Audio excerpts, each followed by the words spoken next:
Okay, class. So we're going to learn a lesson on inequalities. First of all, let's look at this word, inequality. We've been working with equations up until this point. Equations mean that the two sides are what? Equal. They're equal, right. This is not a situation where both sides are equal.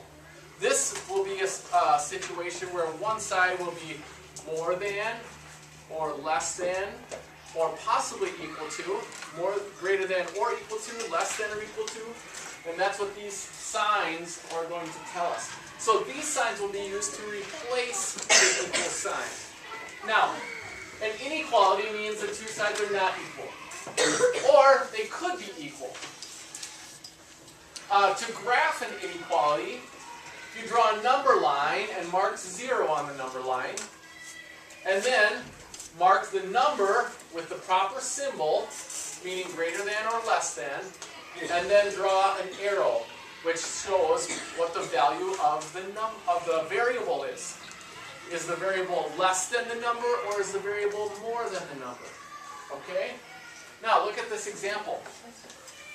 N is less than 5. Okay? When we graph this, we draw the number line. We're going to use an open dot to mark the number 5 on here. An open dot. Okay? An open dot is used with the symbols less than or greater than. Like it says right here. Open dot is used for the less than sign or the greater than sign. Okay? So we mark 5, the number, with the open dot, and then we're going to graph or draw the line that shows what the variable is equal to. We know that the variable is less than 5. So this arrow shows that the variable is to the left of 5, less than 5 on the number line. Okay? Look at this one. N is greater than -3. The first thing you do to graph this is to draw a number line, mark 0, then mark -3, and then tell what the variable is in relation to the number. The variable is greater than -3. Now, notice that, again, greater than and less than goes with an open dot. And a solid dot, in the third example, the solid dot is used when the number could be equal to the variable. So like in this one, x is less than or equal to 40. The number line is drawn. 40 is marked with a solid dot because 40 could be included in the solution. If the number could be part of the solution, then a solid dot is used.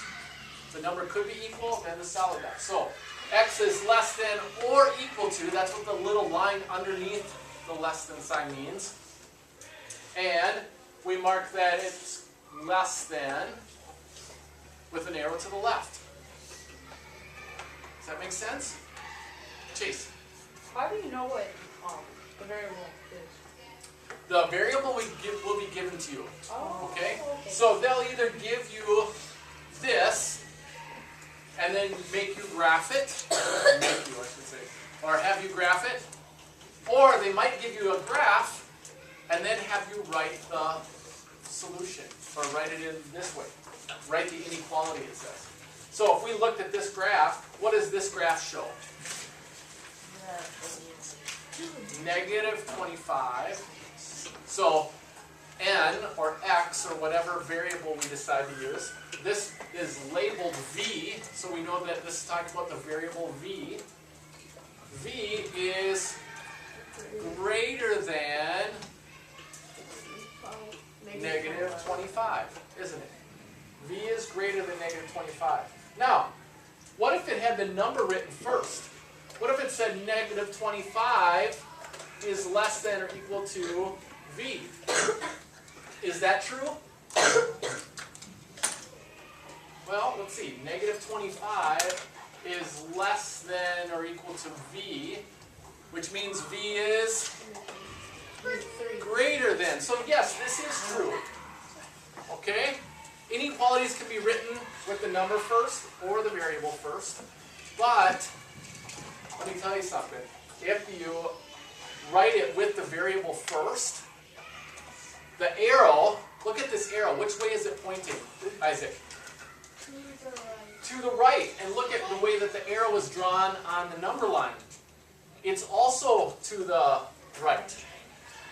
So, whenever they write the variable first in the inequality, n is greater than -3, arrows to the right.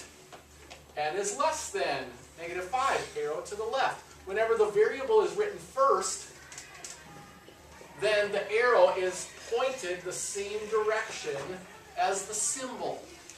Okay? And then, if the number is written first in the inequality, the arrow is the opposite direction, isn't it? If we turn this around, we have to turn the symbol around also. Right? John? Are we supposed to be reading AR books during class? Let's just focus on this material right here. Okay? Let's go on. Whoops. Later on, what we're going to be doing is solving these and then graphing them, all right? Do we need to be writing this down? No, not yet. I'm just showing you how we're going to use variables later on. Are there any other questions about graphing them? Okay. Then we'll go on to some examples next.